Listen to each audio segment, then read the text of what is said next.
I can see at this moment we already have more than 100 people, and more people are still signing in. We are so happy that this webinar are so welcome by our Shorebird lovers. So I think we will start gradually to start the webinar. If you having some message, right? Okay, so my name is David Lee. I'm the chair of the Shorebird Working Group for the East Asian Australasian Flyway Partnership. And we are so pleased to have this webinar today, and we appreciate for all of you for joining us. Before we move on, I want to just say a few words about this Shorebird Working Group. Some of you may be already very familiar, while some you may not be very well familiar with it.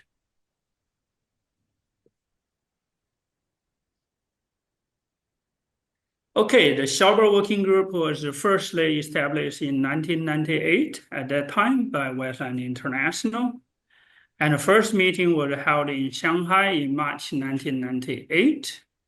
And when the EAP was established in 2006, then the Shorebird Working Group report to the East Asian Australasian Flyway Partnership from then on.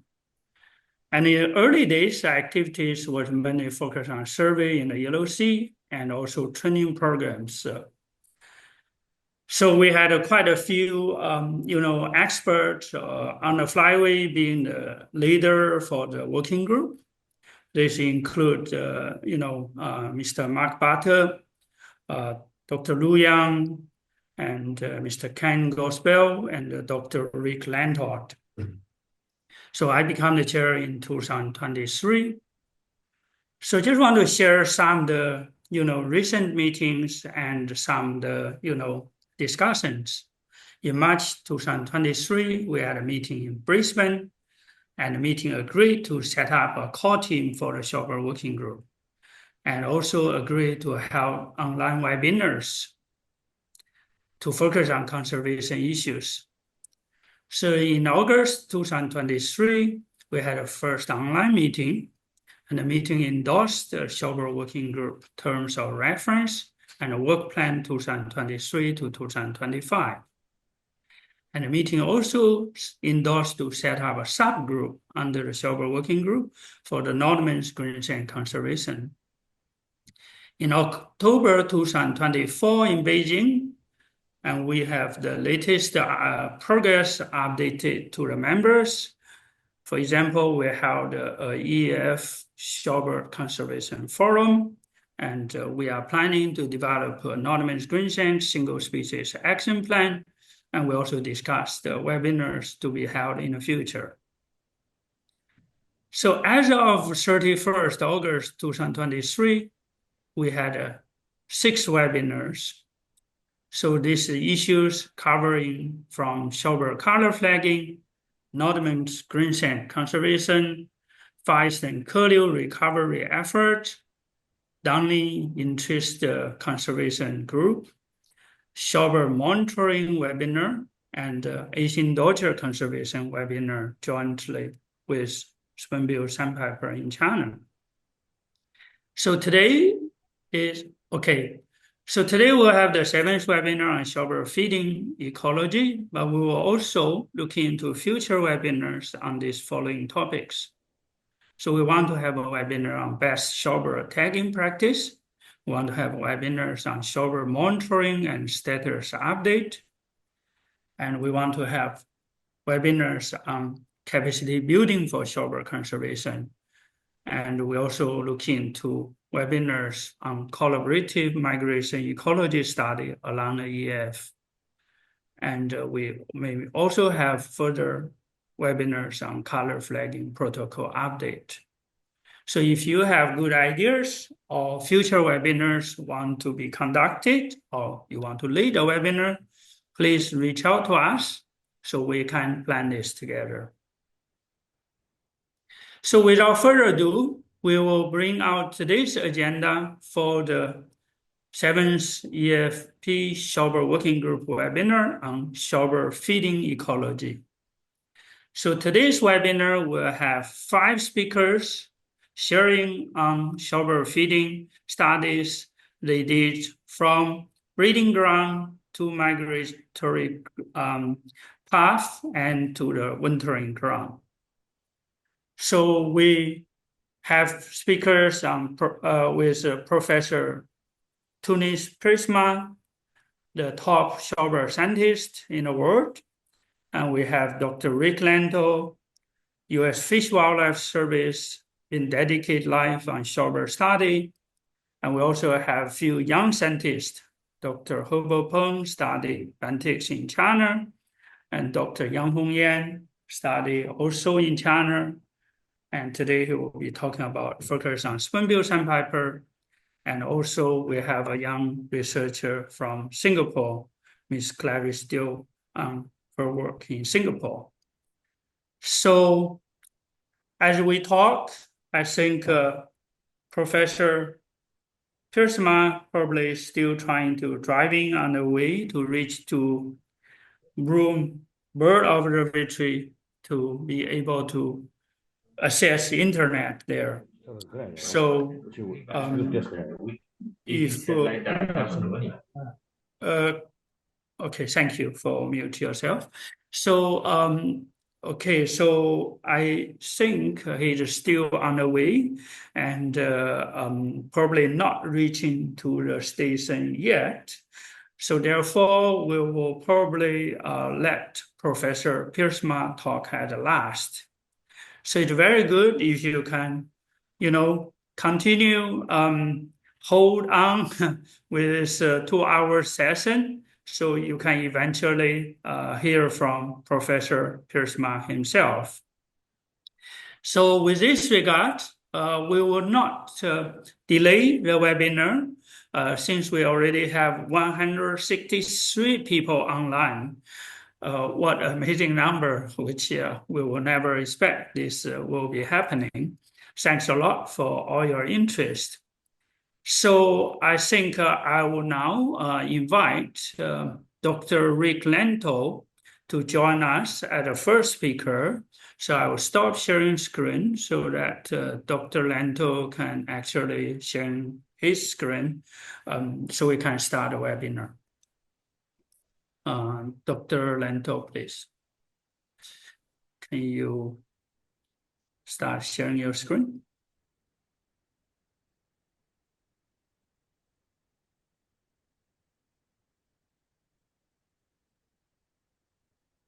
Okay, we can see your full screen. So may I just do a short introduction before Dr. Lento to start his presentation? Dr. Richard Lento has been involved in many shorebird studies since 1982. That's very long ago. So his PhD investigated the breeding ecology of the buff-breasted sandpiper. A species has studied throughout the Western Hemisphere since, 1991. He became the shorebird coordinator of Alaska region of the U.S. Fish Wildlife Service in 2002, where he conducts shorebird research and conservation. He serves as a U.S. representative on the steering committee of the Arctic Migratory Bird Initiative, and he's also the long-term staff member for the Alaska Shorebird Working Group and the West Hemisphere Shorebird Group. And most importantly, Rick was the chair of the EAP Shorebird Working Group from 2015 to 2023. And currently, he still is a key core team member in the Shorebird Working Group. So without further ado, the floor is yours, Dr. Lento, and thank you. Great. Thank you, David. I appreciate that. And thank you all for putting up with me. My hair isn't quite as wild as Tunis piersmas, but I'll try to mimic him as best I can. I wanted to first start by thanking my co-author, Sarah Selfeld. She has been my right-hand person for the last 15 years or more now. If she can turn on her camera and wave at people, I think she really deserves to be noticed. And without her, none of what I do would be possible. So today I'm going to talk to all of you a little bit about the work that we've been doing, exploring how the Arctic is changing, how that affects the invertebrates and ultimately the shorebirds. So this map shows the Arctic in brown. And if you fly over the places where I work in the Arctic, the left portion of the screen looks a little bit like that. And the right portion is what it looks like when you're on the ground. So it's a very wet, heterogeneous area, and it's a very vast area, much larger than you give it credit for until you're out there. And I became interested in this whole thing back in 2010 or so, trying to look at the trophic mismatch hypothesis. And the idea behind that is that the invertebrates are changing their emergence patterns in the Arctic due to the summers getting warmer and earlier. And so the idea was that the distribution of their emergence would shift to be earlier in the year, so that dark green normal distribution would go to the left. And the question really was in our mind, would the shorebirds change their arrival patterns so that they could take advantage of these invertebrates that were coming sooner? So after thinking about this for a while, we were able to generate a team of people to go into detail a lot more. And this was called CWISH. It was our acronym for the Climate Change Effects on Wetlands, Invertebrates, and Shorebirds. And we generated a big team of people that were really specialists in these various areas, from snow and water to people that were very into invertebrates, like we are into shorebirds. Another team that was more into DNA barcoding, so we could understand what the shorebirds were eating. And then Sarah and I, as well as Dylan Kessler, were involved in how the shorebirds are responding to these changes. So we had a big meeting, and this was what we generated as the pattern of how things are taking place in the Arctic. Now it looks a lot more complicated than it is. If you look at the orange boxes, that kind of highlights the areas where each of those apply. But you'll notice cryohydrology, or the study of snow and water, is on the top. It's a very linear pattern as you go from how climate change is affecting how long the ocean is open to how long the snow, or how much snow you get, ultimately how much water it runs off and accumulates. And then that goes down to the lower right corner where the invertebrates are, because the invertebrates are affected by when the ponds thaw and ultimately when the ground gets warm enough that they can emerge. And then they provide all the food for the shorebirds, either during when they first arrive so they can form eggs, because they're income breeders. They have to get resources in the Arctic to lay their eggs, or providing food for the chicks when they hatch out. And you'll notice that there's a couple boxes on the bottom. The shorebird food use group, that was the ones that were trying to really affirm that we were measuring the right types of food. And then the population level modelers were extracting information on nest survival primarily, but also adult annual survival rates. So I'm not going to talk about all of these, obviously, in the next 12 minutes or whatever I have left. I decided, instead of looking just at the shorebirds, I'm going to talk about the cryohydrology and the invertebrates and the shorebird food use part of it, mostly because those are areas where I learned quite a bit from talking to the colleagues that were specialists in other areas. And I hope that some of what I've learned, you can also be thinking in the back of your mind, how maybe me just looking at invertebrates and the shorebirds might be missing something, that there's more to the story than that. So we did our work in Barrow, or now it's called Ukqiavik in northern Alaska. The boxes on this map are where we actually do our Shorebird work, where we collect very intensive data. We find around 300 nests or more a year in those boxes. The red dots are where the invertebrate people were focused. The light blue dot in the zero plot is where all of the snow data came from. The dark blue is where the hydrology people were working. So that just kind of gives you an idea of the range and the scale of our work. Let's see. So the first kind of thing that I was struck by when we were working with the cryosphere people was that they were very adamant that their study was very much a physical science, not a soft science, is what they kept saying to me in terms of the birds. And they thought that they could model snow cover and density very accurately if they knew things like air temperature, wind direction, speed of the wind, the precipitation that was occurring, the topography and vegetation. And they collected all this stuff in very much detail at that one location on plot 0. And these are all the various types of equipment they had stashed out there. And their logic was that if you could model snow depth and density, and this is just an example of the snow depth one, that you could collect data along these little dots on the left side of the screen, and using all the other parameters I just mentioned, simulate what the snow depth should be. And it wouldn't be just on that plot. They could take that information and apply it over a vast area, because it is a physical science, as opposed to birds, which might do something different.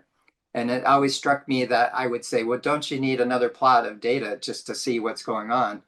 Because there's variation when you look at that from birds, when you study birds. But their viewpoint was that you did not need to do that as long as you understood those relationships well.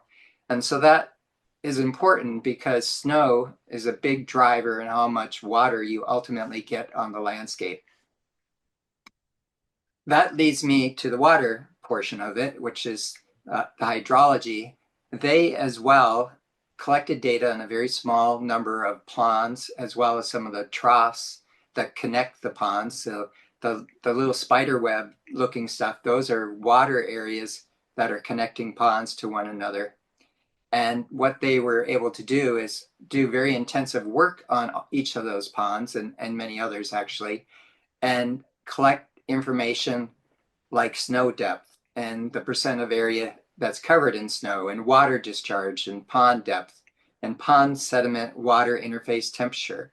And when you collect all these types of data, again, you were able to model things quite accurately and generate something that was very important for us, at least, which was the cumulative degree hours, or days, if you wanted to convert it to days. And if you look at the upper left box, the dots on the map there, the red dots, are actually the cumulative degree days. That's the number of degrees above 0, or above freezing in our case, 0 Celsius, that these boxes that occurred on a day-to-day basis. And the blue line is the cumulative degree days that you get. And the reason that's really important is because that's what affects the emergence from the larvae to ultimately pupate and to emerge as invertebrates. Each taxa needs a different cumulative degree day or hour to be able to emerge. And so understanding how that water is melting off, how it's thawing the landscape, was really important. But one thing that really struck home to me was this bottom graph, was that the rate that you accumulated temperature degrees wasn't the same from pond to pond to pond. Each of these lines are different ponds. So that means that in a given pond, invertebrates might emerge quicker in one pond than they would in another one. So when you look out over this landscape, even though it seems it's heterogeneous, but seems very similar, things aren't the same from pond to pond. So knowing those kind of details was very useful in terms of trying to understand what's affecting the ability to the invertebrates to become available to shorebirds. And this just shows you a picture of how things change on the landscape. They're all the picture of the same area. on the first one. The top one is on the 18th of June, and then it's melting off another after 10 days on the 28th of June. And by the 17th of August, it's being overgrown with carex and different types of emergence. So the landscape is definitely changing out there. You can see it when you're there, but quantifying that change is kind of what the hydrology people focused on. So the next thing that some other kind of light bulbs, I would say, for me was talking with the invertebrate people. And for those of you that are capturing invertebrates in the staging areas or wintering areas, you may know some of this, so I apologize, but I didn't know all of it. And that is that these invertebrates can have very complicated life cycles.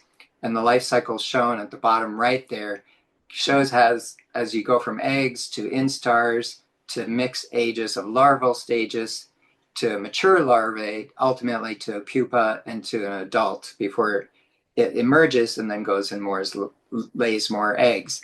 And this process can take 4 to 7 or more years for a given taxa, and not all taxa are the same.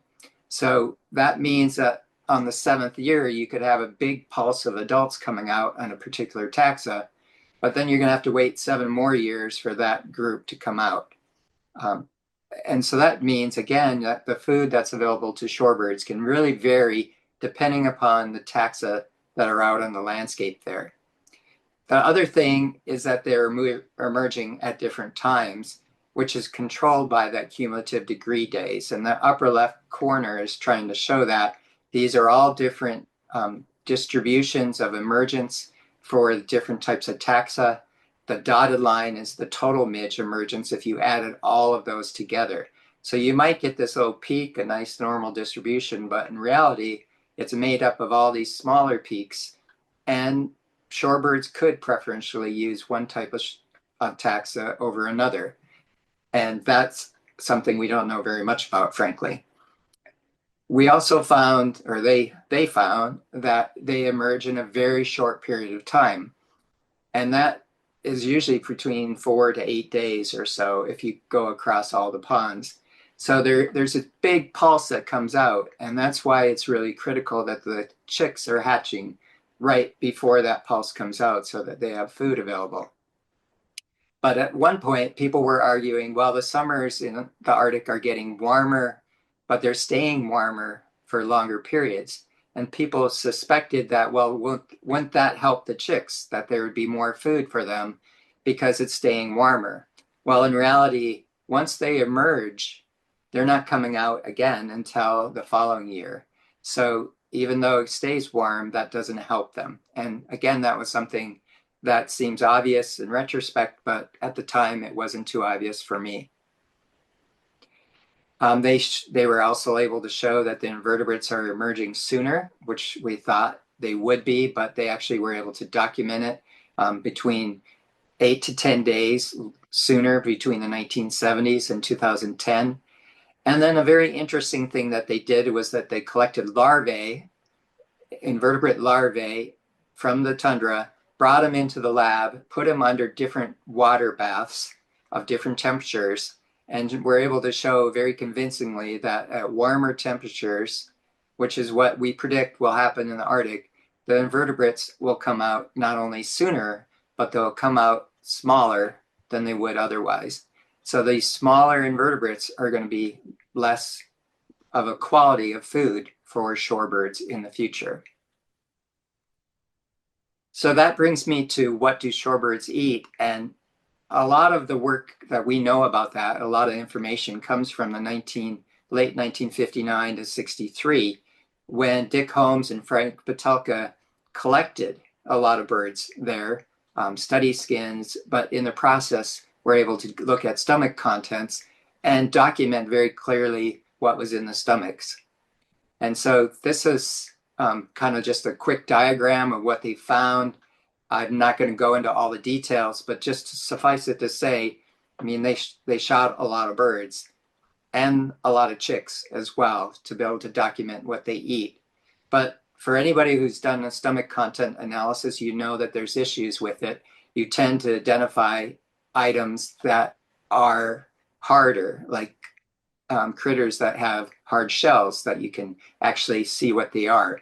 You may miss the soft-bellied type of individual invertebrates. And so the team that was looking at shorebird food use did DNA barcoding of chick feces that we collected, and they were able to show that they detected 10 of the 12 prey families from the 60s, but that there was 17 additional undocumented families that we didn't know they were eating. And all of this was very informative for us when we're trying to figure out if we're actually measuring invertebrates accurately on the tundra when we're collecting it. Now, there's also problems with DNA barcoding. I mean, some of the families could be prey that were prey of what the shorebirds were eating, if you get what I mean there. There's also lots of problems with DNA amplification, changing, and many steps in the process. So it's not perfect either, but it does give us more information. So I wanted to kind of end now by just simply saying that if you're going to do a food ecology study on shorebirds, particularly in the Arctic, it's really important to try to understand the uncertainty in the snow and the water that's going on the landscape, because that ultimately affects the invertebrates. And it's also important to know how the invertebrates are emerging both within and among seasons. And be sure you're measuring the right things. And some things, I would argue, are very difficult to measure. And the classic case is biofilm, where Western sandpipers migrating depend on that very heavily. So the last thing is that the multi-year studies are critically important, as we've learned after collecting invertebrates for 15 years now. There's tremendous changes from year to year, both within and among seasons. Now, I didn't talk about the shorebird stuff, mostly because we've published the work on shorebirds already. And these are the papers that Sarah was the lead author on. There's 3 main ones there. There's also some other additional papers that use some of our same data to look at the trophic mismatch as well. And David tells me that this is going to be made into YouTube, so you'll be able to get this off the YouTube when that comes out. And just many people I'd like to thank, as well as the logistical support, lots of funding sources, the native corporation that allowed us to work on the land. And that's all I have. So not sure if I usually tend to run a little long, so I might only have a minute, but I'd be happy to answer questions. Thanks a lot, Rick. This is a wonderful presentation. I think many shorebirds live in the Arctic and depend on the food there to breed and to, for generations to come. So your study and people's work in the breeding ground help us to, continue understand the situation, better understand the climate change, the food availability. So we really appreciate that. I have seen someone raising hand, Lei Ming. So yeah, we will go for a question. So Lei Ming, yeah, you may, unmute yourself and ask question.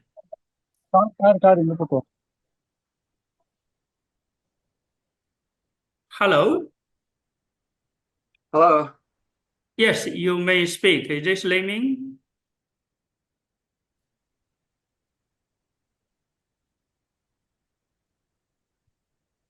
Hello.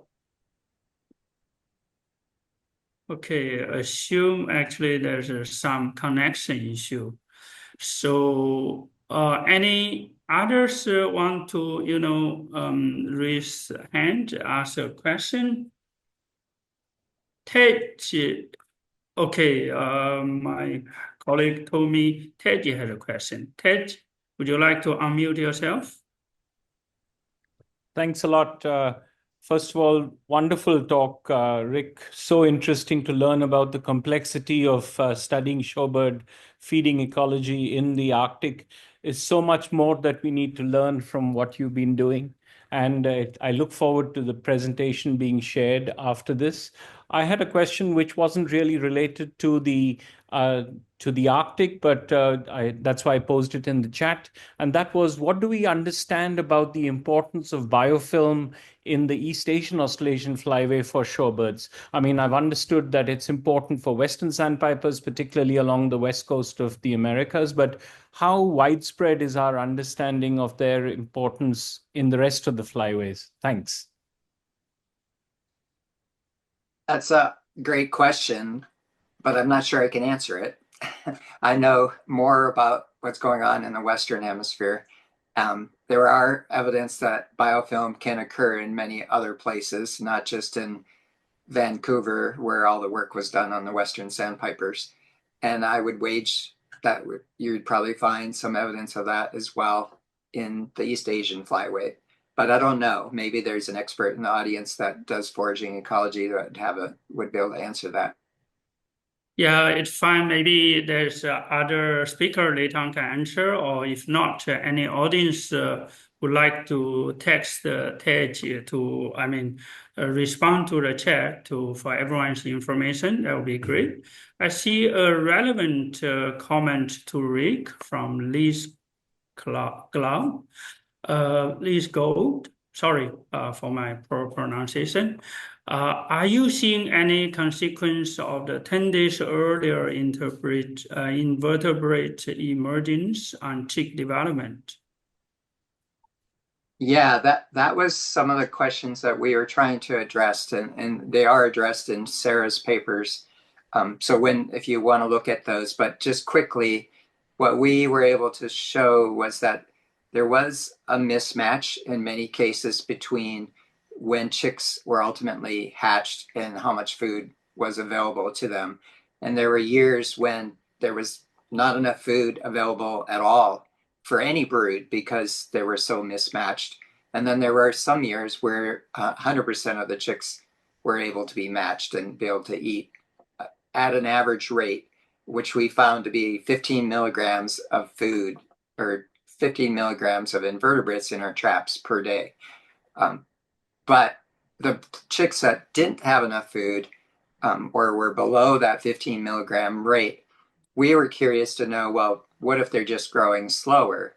And therefore, they were going to eventually fledge and survive anyway. And we have the last paper, the 2021 paper, addresses that specifically. And it shows that chicks that grow slower or that are born later, that hatch later in the year, have a very, very low rate of survival. They just can't pull it off. So the evidence, at least that we have so far, is that if you're mismatched or if you show up late and get behind the 8-ball, you're not going to have enough food and you're not going to survive. Thank you very much, Rick. I think that's a wonderful, session and a very good answer. We really appreciate for your contribution. So I think because we still have 4 more speakers to go, we'll leave the questions flow at the chat box. So we don't have a Q&A. So yeah, just the flow at the chat box. And if any further question, Rick can answer directly in text. Thank you, Rick. What I understand at this stage, Professor Piersma is already joined us somewhere. So, Professor Piersma, would you mind to turn on your video and turn on your audio if you are already hearing us? Hi, David, it's Chris. We believe both our audio and video is on. Fantastic. So I was worrying, where's my co-facilitator? Okay, so fantastic. You guys finally get the internet connected.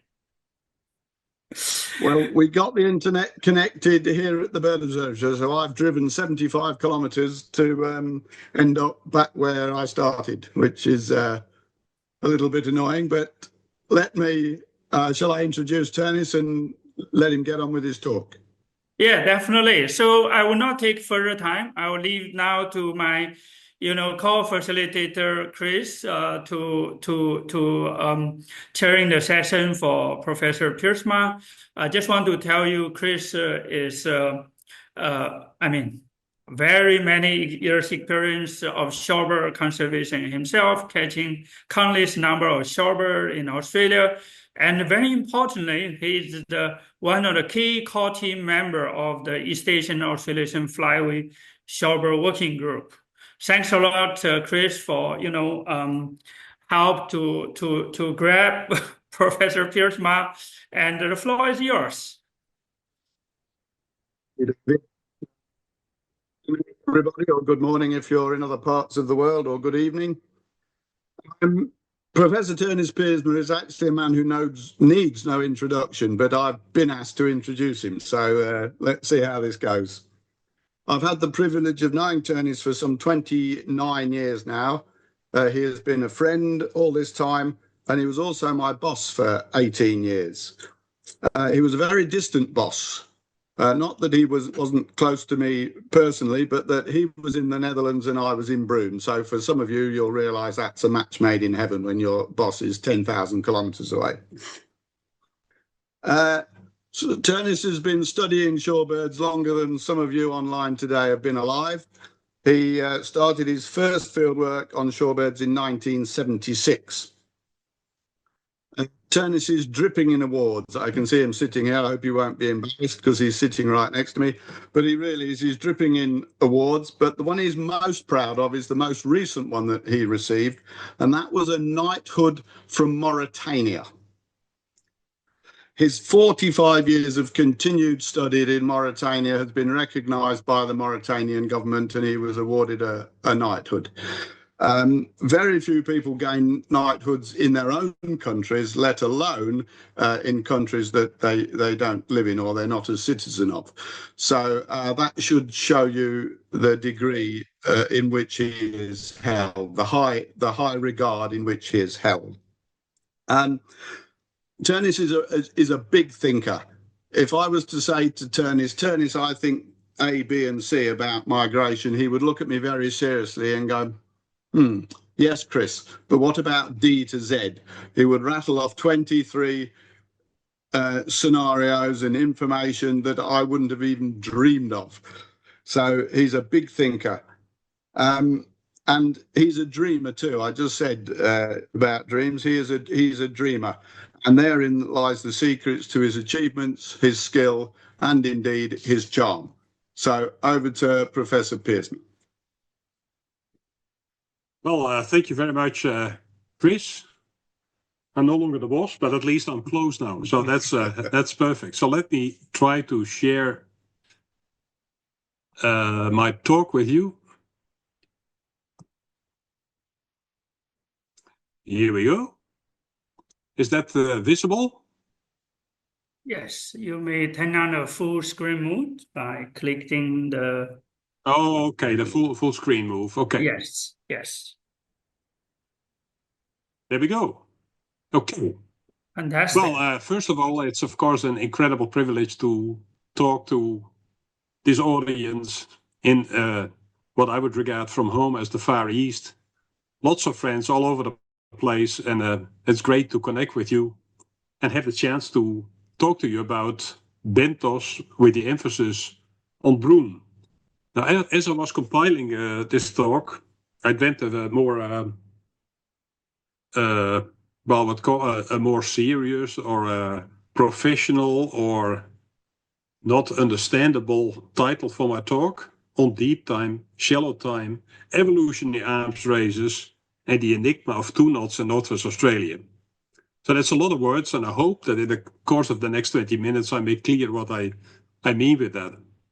So, first of all, a bit about the setting. As you've discovered, Petra and myself are at the Broome Bird Observatory right now, which sits on Roebuck Bay near the town of Broome in Northwest Australia. Of course, it's a perfect place to think about bentos, to think about what's happening in this flyway. And it's also a site of daily inspiration because just a 5 minutes walk from the Broome Bird Observatory you could see the mudflats with everything that's going on there. So that's a great setting where I'll be talking from today. And we are at the end of the wet season. And that means apparently that the cloudscapes are just incredible. And this was a couple of days ago, as we're sitting along the edge of the mangroves, watching Roebuck Bay and waiting for flocks of shorebirds to depart to the north, to a lot of places where you'll be attending this talk today. So this was going on, trying to get the big view, but of course also looking at things that are happening in front of us. And what's happening in front of us is this.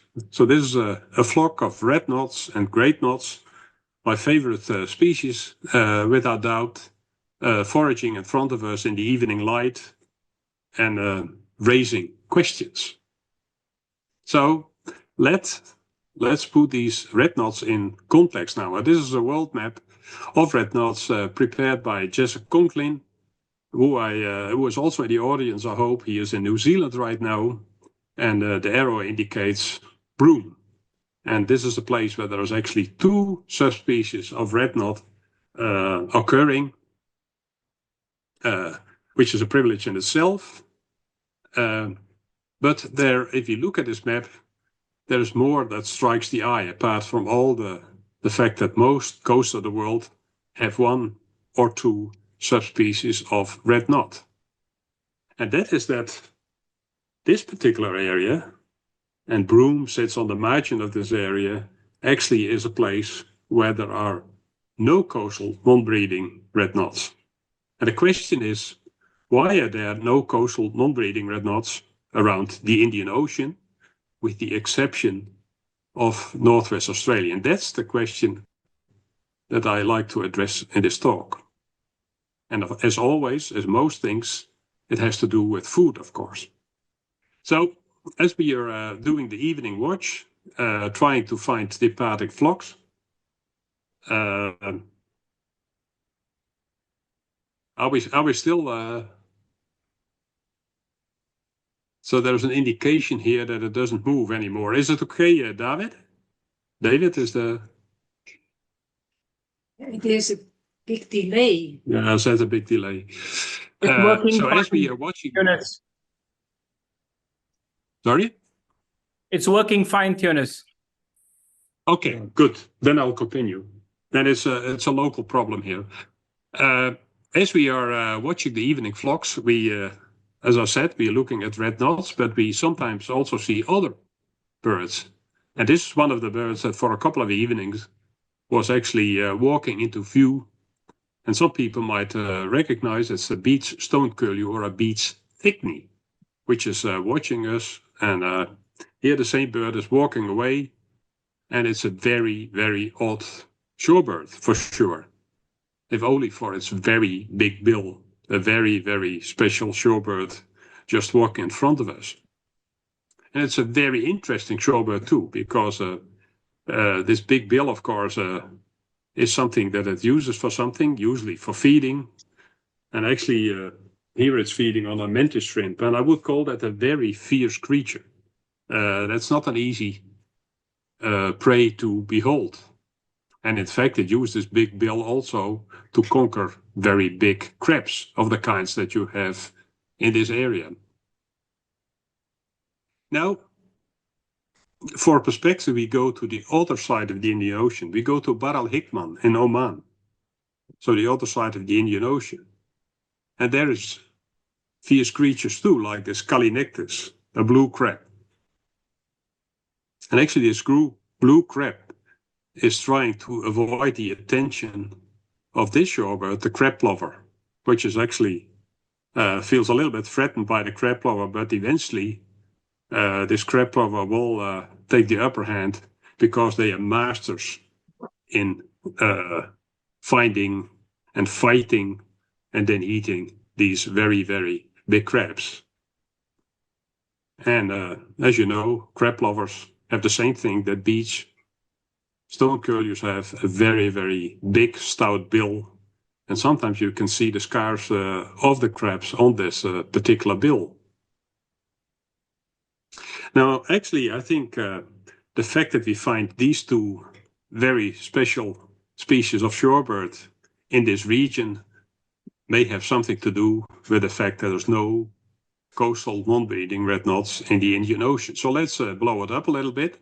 Let's look at the distribution of the crab plover, the eastern part of this region, and then the stone curlew occurring in India, all the way to eastern Australia occurring in the western part of this region.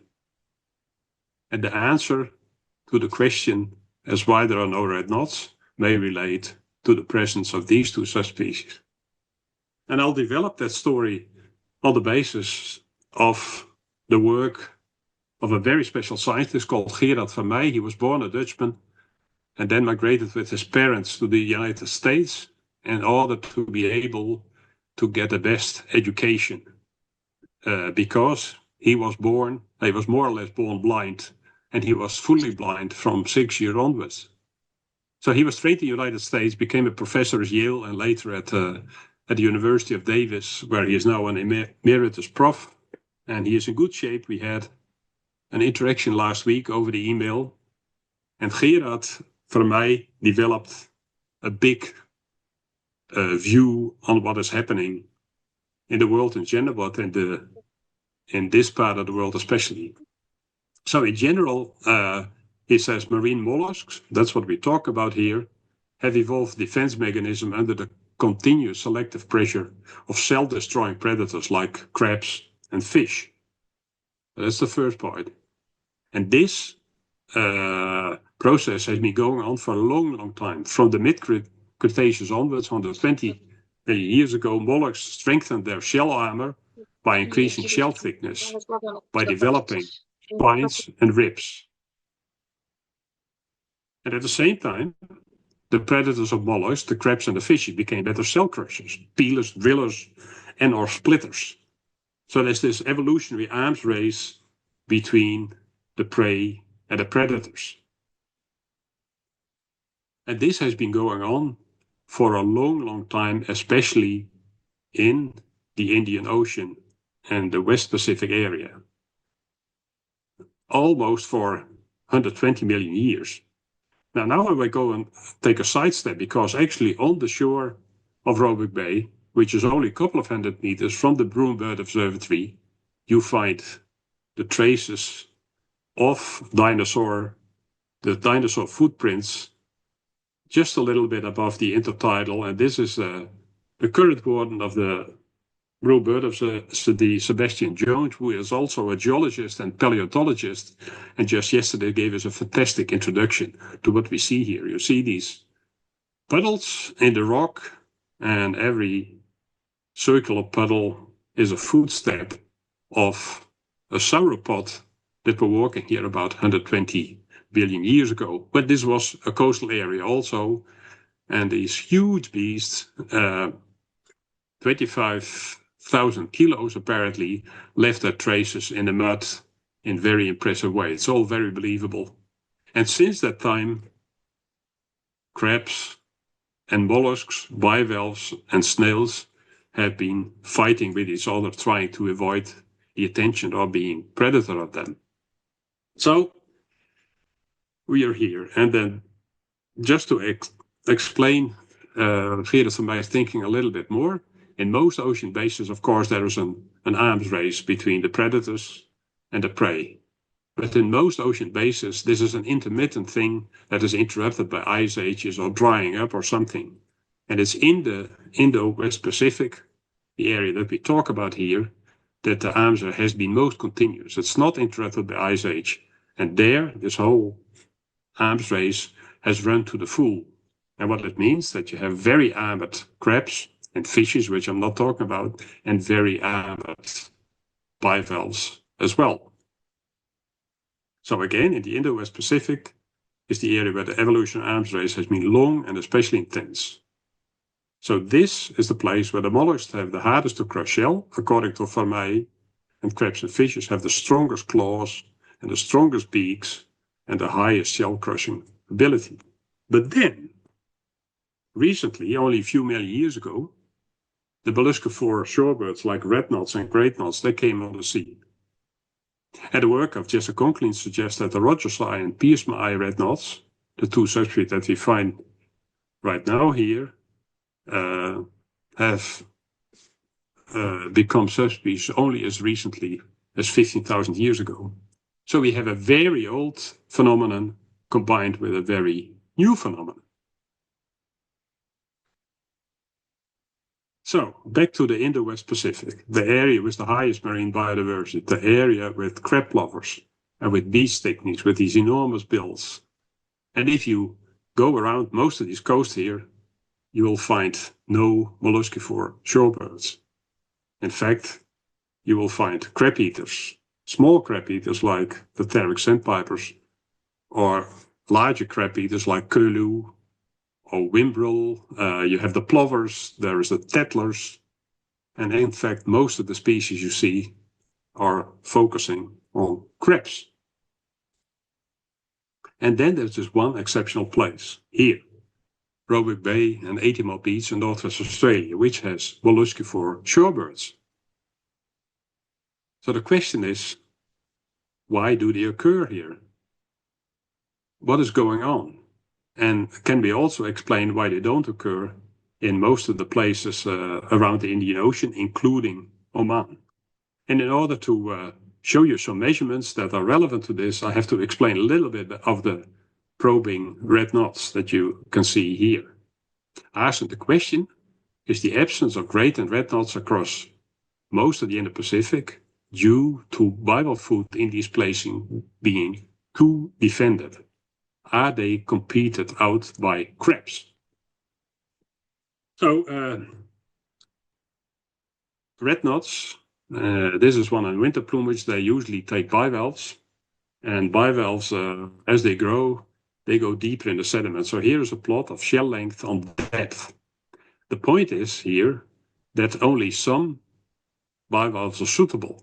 So one of the avenues for a bivalve to avoid the attention of the knots is to go and live deep, because the bill length is only 3 to 4 centimeters. So if you live beyond the length of that bill, you escape the attention.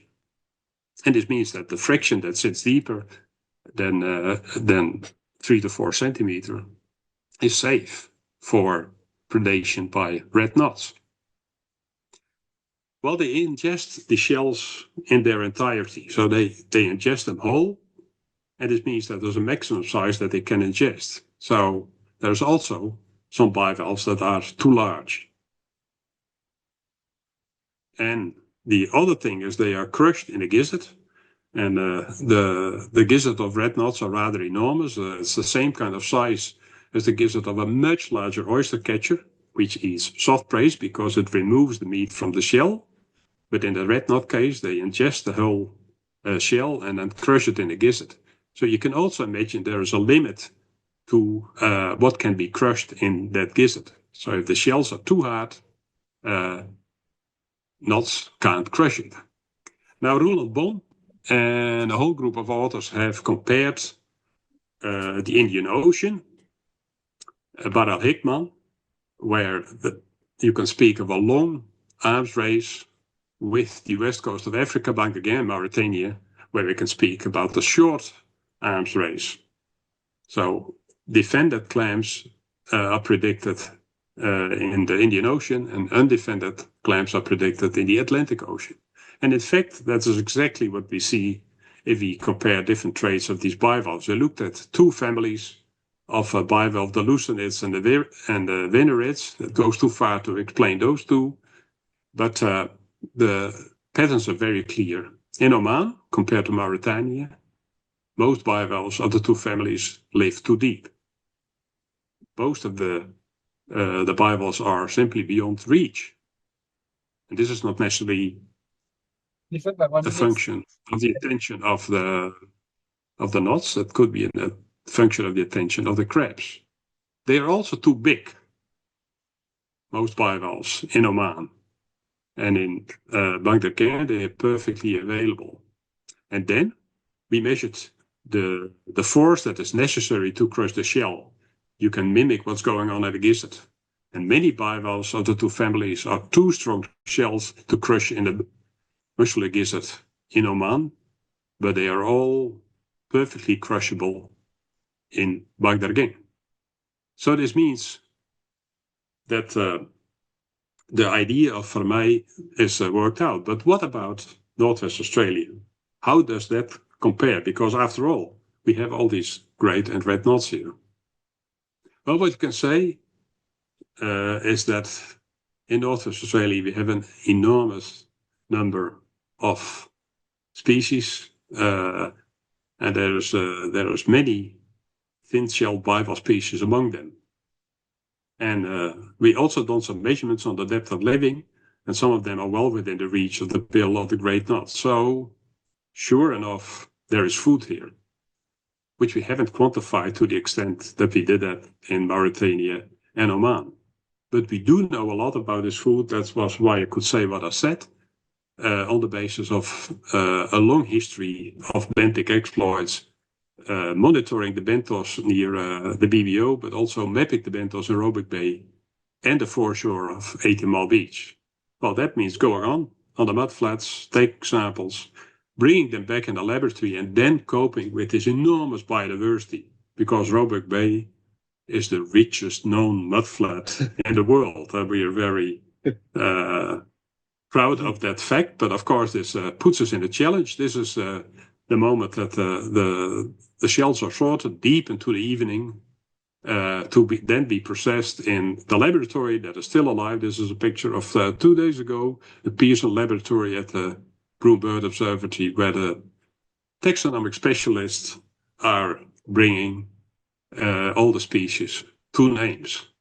And we have had quite a few campaigns here to do all this work. And here you see Gubbo, who will be one of the next speakers, actually working on the identification during one of these campaigns. This led to a whole series of unpublished report. There's also Phil Badley's thesis that is part of the information. And then we wrote a book, Live Along Land's Edge, where you can see this. And we know it's a red place. But we also know that the various bivalves have clearly defined distribution. And this is an example of 3 common telenids, all perfect food for red knots that live in different parts of Roebuck Bay, as shown by the mapping. We also know that these distributions are quite predictable over time. So here is an example of Siliqua pulchella, mapped in the northern Roebuck Bay in 1907, in 2002 and 2006. And you always find these thin-shelled prey in the same corner of the bay. So that's important information for us. But of course, it's even more important for the red knots and the great knots that will feed on them. So it's not a puzzle why red knots and great knots are in Northwest Australia, because from the looks of it, there's a lot of food for them. And we put this to the test actually yesterday by going out to this mudflat just in front of BBO, where we saw a lot of foraging red knots and great knots. The photo just shown was taken there. And sure, oh yeah, before I forget, this is actually close to where the dinosaur footprints are. I've indicated that there.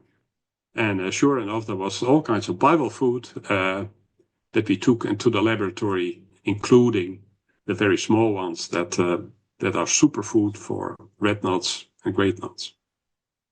Right, the summary. So, in the highly biodiverse Indo-West Pacific, coastal intertidal wetlands are inhabited by crab-eating shorebirds, mostly. And amongst these, there are the 2 most specialized species globally: the crab plover and the beach stone curlew. And this can all be perfectly explained by Vermeij's idea that crabs have been in charge here for a long time. So you end up with crabs rather than bivalves, and those species that are eating these predators have a good time. And it actually explains very nicely why the most specialized shorebirds in the world when it comes to crab eating live in this particular part of the world. But then there's the single coastal area within the Indo-Pacific, Indo-West Pacific, with large numbers of molluscivorous shorebirds, red and great knots. And that is Northwest Australia. And this is not consistent with the idea that in the Indo-Pacific shell-crushing crabs have competed the shorebirds out. But it's compatible with the idea that we find lots of edible bivalves here right now. And what really needs explanation is why there is such an abundance of many species of really edible bivalves that are fantastic food for red and great knots. And I would say I have no idea. It would be good to have some ideas to further the work. And I hope you start thinking on this, and who knows what we discover in the future. I thank you very much for your attention, and I'm happy to answer questions. You go back to the. I think we'll leave to my co-facilitator, Chris, to handle it. If anybody, we haven't got all the picture. Can you get all the pictures up? We can only see a few people. So if people put their hands up, please feel free to put your audio on and speak up if any of you have questions for Turnus. I'll put them in the chat. You could also put them in the chat, and Turnus will reply to them as the webinar continues. Would you like that, David? Because time is always a factor. I think Tej has something to say or question to ask. Yes, please. Thanks a lot. And Turnus, greetings from India. I'm here just now, and I can say that I found your talk most interesting for two reasons. One is I love the crab plover, and we've got it here on the west coast of India as well as the east coast of India. But also, over the last years, through the various surveys, we found that a large number of great knot are using the coast of both East India and West India, all the way down to Sri Lanka, as well as this has been supported by the color marking and reciting work across from China and Kamchatka down to South Asia, as well as increasing numbers of red knot are being reported on both coasts, especially the Gulf of Kutch in West India, and obviously with color photography, with modern photography, it's been possible to photograph these birds and document them in breeding plumage. And we've been having a discussion just yesterday and today about red knots in the Gulf of Kutch. So I'd really hope that this opens a new avenue for research on the subject. And there are good people who've studied the mollusks of this country as well. So we can put these great minds together. Thanks. Yeah, thanks a lot, Paige, for this response. And of course, one of the things that you think is that the bivalves or small gastropods are actually increasing in your areas, and maybe explaining that that shift in distribution that you seem to hint at. Yes. Anyway, it's a good lesson that if you don't look in the mud, you don't understand your birds when it comes to shorebirds. Thanks a lot. Tej, I'd be very interested to assist with the interpretations of the subspecies if that was to be useful. Fantastic. Let's continue this conversation after this meeting. I know there are a few people who are on this call who are also keen on shorebirds in India and down to Oman. So let's see what we can do in this regard. Questions for Turnus, or shall we move to questions in the chat, David? Yes, please. Can you view from your side? Turnus can see the chat, yeah. Great. Who will talk next, Herbo or I mean, we can do Hobo and you can continue, but there's one question in the chat by Liz Yeah. Gold. So should I read then, or would Chris like to read? Yeah, so the question, I will repeat it. So I wonder if the crab lover is having a greater influence than the beachstone curlew, given that the latter occurs across the northern and the east coast of Australia. I think that's a fair inference, because beachstone curlew, of course, is rare. If it's rare, it might not have a big predation pressure, but still be something that the potential prey items are wary about. And I was taking, of course, grand steps. So how this is played out, I don't know exactly. My main point was that the most specialized crab-eating species, these two, are found exactly in the place where the arms race between mollusks and crabs have been running for the longest time, connected to this, making mollusks unavailable to the mollusk-eating shorebirds, except in Northwest Australia, which then becomes the enigma. So I've restated my talk here, but anyway. Okay, David, please. Would you like Hebo or somebody else? It does not matter to me. Is Hebo live or is he recorded? I think Hobo is around, so maybe you can continue on Hobo's session as we agreed earlier. So then I will do the rest.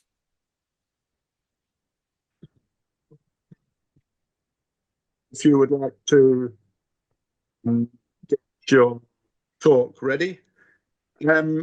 I would like to introduce Turnus. I would also like to do the introduction for Hebo. Hebo Peng is possibly the hardest working shorebird and benthic researcher on the planet. And it's a field where hard work is a prerequisite. All of you out here or on the talk who have done field work, there's soft mud and there's cold mornings and late mornings and early mornings and midnights, etc., etc. It's not easy. But the astonishing work that Herbo and his team have done is mind-boggling. Between 2015 and 2024, and indeed he's just started for 2025, is immense, mapping a huge swathe of the 18,400 kilometre Chinese coastland, most especially in the Yellow Sea. He is searching for solutions to protect the East Asian Australasian flyaway shorebirds by protecting what is beneath the mudflats. Herbo did his PhD at the University of Groningen. I have a Dutch person, Frisian, next to me. I should try and pronounce it correctly. His primary research focuses on how the composition and changes of food resources affect shorebird populations and their survival. Herbo is currently a postdoc at the Guangdong University of Technology. So he really is the whole package. He has the analytical skills and the academic, but he has unbelievable field skills, and his ability for hard work is quite mind-bending. So he's quite the young researcher. So Herbo, over to you. While we for Herbert is getting on, I saw more message for questions for Professor Piersman. So I think this will maybe answered in text. We are sorry we could hold a little longer for more questions. But anyway, so if just want to draw Professor's attention on that.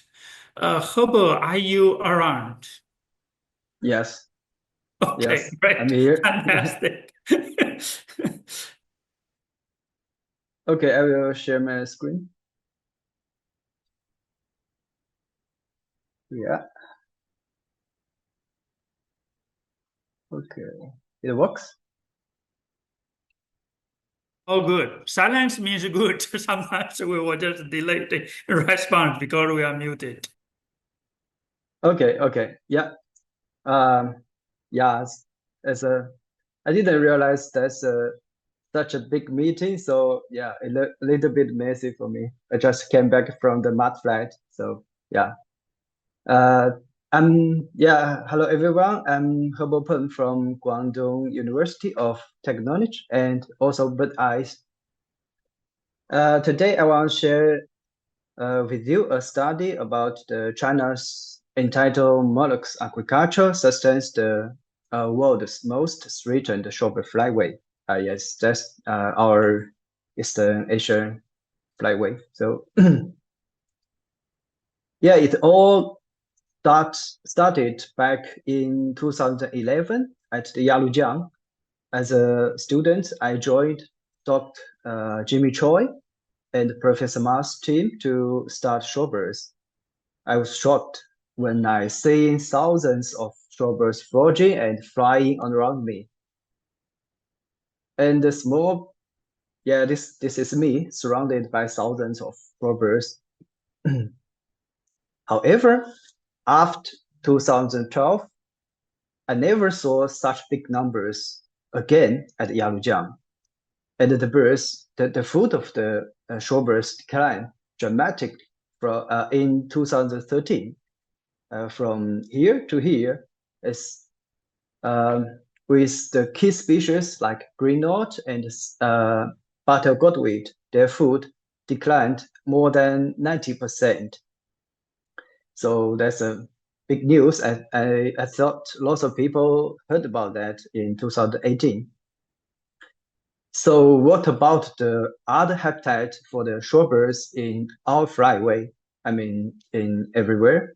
And I read through all the papers and found only 2 locations in our flyway has the long-term monitoring of the shorebird food availability.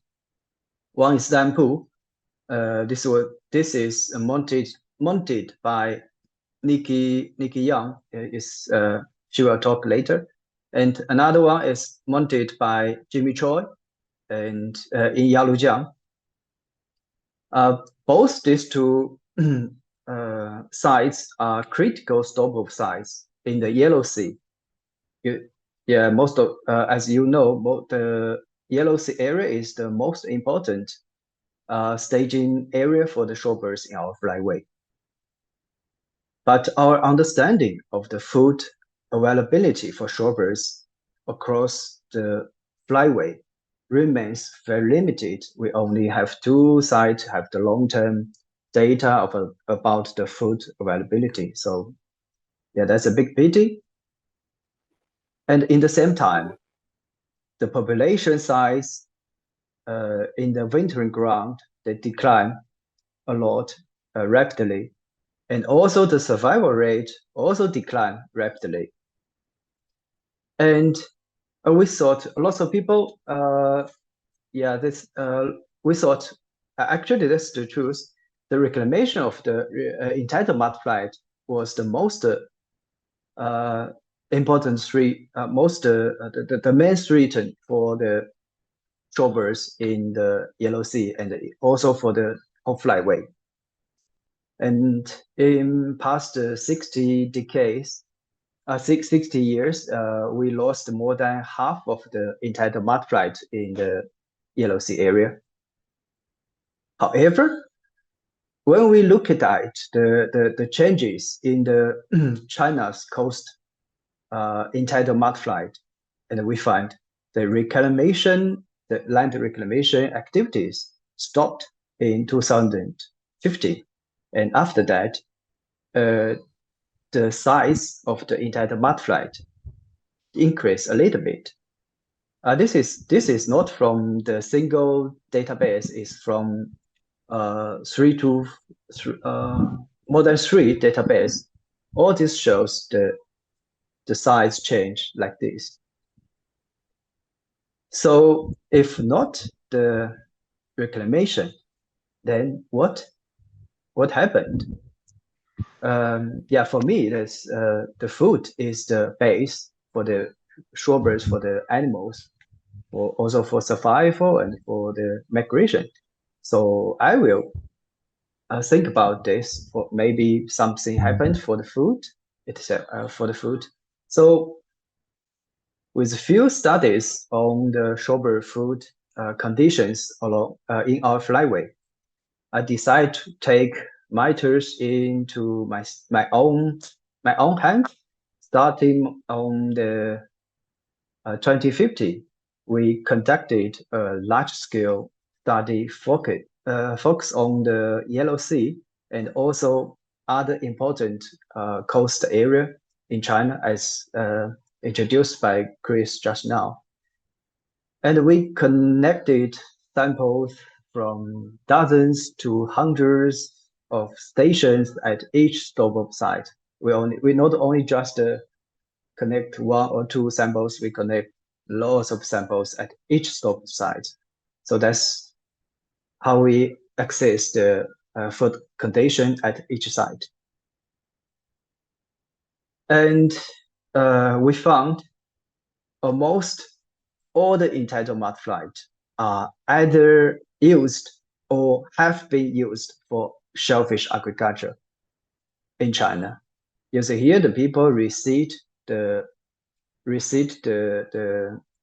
clams into the mudflight. With this kind of size, receipt to the mudflight, maybe 1 year later, they will grow up to this size, and then that's for sale. They can harvest for sale. And this behavior significantly impact the microbenzoes community. You see, that's how people harvest the shellfishes. They use the gut to harvest the things, and they harvest the clams every 2 to 3 years. So yeah, that's they have lots of products that's for the humans seafood, and lots of shorebirds. They also feed on the cutthroat shellfishes, the cutthroat mollusks here. They feeding on this kind of species. And by 2024, we have visited over 40 sites every year. The right side is the site we visited last year. And we connected the stations, maybe more than 2,000 every year. And we now have we have now 10 years long-term database for the macrobenzoes along the China's coast, the most important staging area for the shorebirds in our flyway. And our finding also show that the cutthroat mollusks, the cutthroat shellfishes, that dominate the most of the entitled mudflies along China's coast, make up over 90% of the density of the total mollusks. These are the cutthroat mollusks, and these are the non-cutthroat mollusks, the local mollusks. And this is big percentage of the cutthroat mollusks at each site. And they also alert the diversity pattern of the mollusks along the whole coast, and they make the species competition tend to be similar in the big area in this whole coast. And very interesting, we also find many shorebirds, they feed extensively on these mollusks. You see these species like green knot, red knot, or scatter, the mollusks account more than 19, this more than 18, more than 15% of their food. So lots of birds, they like the mollusks very much. And for this species, they also have a big number. So that's very interesting. I try to link these two things with my data. And we also find the birds feed on the mollusks. They also have a big number at each site we monitored. And also we find the cutthroat mollusks, they have more than 90% at each site. The food, the mollusks was accompanied by the cutthroat mollusks, and lots of shorebirds they feed on these cutthroat mollusks. So we find good relationship with the distribution of the shorebirds and the cutthroat mollusks along China's coast. And we also find when the birds they eat more mollusks for food, they have a stronger relationship with the distribution of the cutthroat mollusks along China's coast. That is very strong spatial distribution with the food, the mollusks, and the shorebirds along China's coast. And we also have a long-term monitoring at some important sites along China's coast, like these two sites. And we find the dynamic, the population dynamic of the shorebirds, they change with the density of the cutthroat mollusks at each site. When the cutthroat mollusks decline, the shorebirds decline. You see here, the change is the same pace, and you see they are very significantly with each other. And for this, that means shorebirds in China, they extensively feed on the cutthroat mollusks, and their distribution and population dynamic are very closely related to the distribution and abundance of these cutthroat mollusks along the whole coast. However, given that the agricultural behavior, agricultural practice is a very significant human activities that will alert the microbenthos communities. Yeah, sometimes they looks like a bad thing for the biodiversity. So we just have a question: is it better for the shorebirds when excluding the mollusks agriculture along the coast? When remove the agricultural practice, maybe we'll have more food for the shorebirds. So, and very lucky we have a place. We have one case which banning the shellfish in this site in 2016 to 2018. This area, this site, they allow people to cutthroat the mollusks on the mudflat. But after the summer of 2018, they don't allow the people to cutthroat on the mudflat. Then we can see the changes of the birds and the changes of the macrobenthos on the mudflat. And we find the density of the mollusks decline more than 70%, and the birds declined more than 50%, and the intake rate declined more than 70%. That means after the ban, the birds decrease, the macrobenthos decrease. Then what happened? We are so strange for this kind of things. We thought when removing the human behavior, maybe things will be better, but now the truth is not. And we find after the ban of the further analysis, we found that after the ban on the agriculture, the entire mudflat become open access area with no management. All the people can go to the mudflat to harvest the things. So lots of people, maybe hundreds of people, harvest on the mudflat every year. As I talked just now, for the fishermen, for the managers, they harvest the cutthroat mollusks every 2 years or 3 years for sale. But for the public people, they harvest the things every year, every day, maybe twice every day because of the time. Because no people manage the things. They want to harvest things for themselves, for sale, for money, for other things. And during the agriculture, the fishermen typically they only for the fishermen, for the managers, they only collected the large size mollusks. But for the public people, they harvest all the size. And for the additionally, for the agricultural managers, they used to reseeding the baby shellfish on the mud flat. Then they can have products in the future.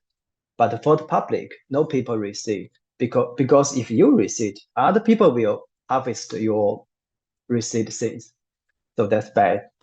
And now, this kind of the ban of the mollusks agriculture on the mud flat make the things like a tragedy of commons, as it tend to be from the cultural land to common land, no management for the mud flat, then no protection, no protection for the mud flat, no restriction for the mud flat. People can harvest every day, every time, and that's why after the ban, the birds disappeared, the microbenthos disappeared. This suggested that, and that's the people also harvest other things, other worms for food in China. They just dig the mud flat every day. Yeah, this suggested that managed agriculture not only provide food for the shorebirds, but also help to maintain the entitled ecosystems by preventing the over-harvesting and the regularly receding stocks on the mud flat. And yeah, that's the whole story. And now our work still continues. This is yesterday. We took these photos yesterday, and we just start the field work of this year 2 days ago, and we still plan to sample the whole coast of China, maybe also more than 40 sites, and also we now have more new tasks for this year, and we try to answer more questions in the future. And finally, I would like to thank my supervisors. They are Professor Turnus Piersma, Professor Guangchun Lei, and Professor Zhizhi Ma. They support me for 10 years to start the whole China's coast, from my master to now. And you know, that's not every people have chance to continue to do one thing for 10 years. Yeah, that's all did with the help from them.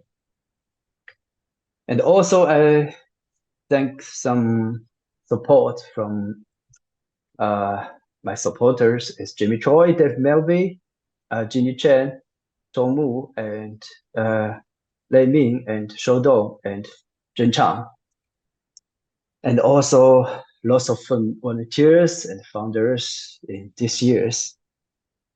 And yeah, we still continue the thing. Thank you so much. Yeah. Okay. David? Thanks a lot, Herbert. I think I will leave to my co-facilitator to do the Q&A. Thank you. Yeah, there's a text message on the screen, Chris. You may stop sharing. Okay. Yeah. First of all, let me say thank you very much, Herbert. It's a fantastic talk. Really shows the intricacies of the natural world and the human world, and it's not it is not simple. We always, well, not we always, but we often think the worst of commercial operations.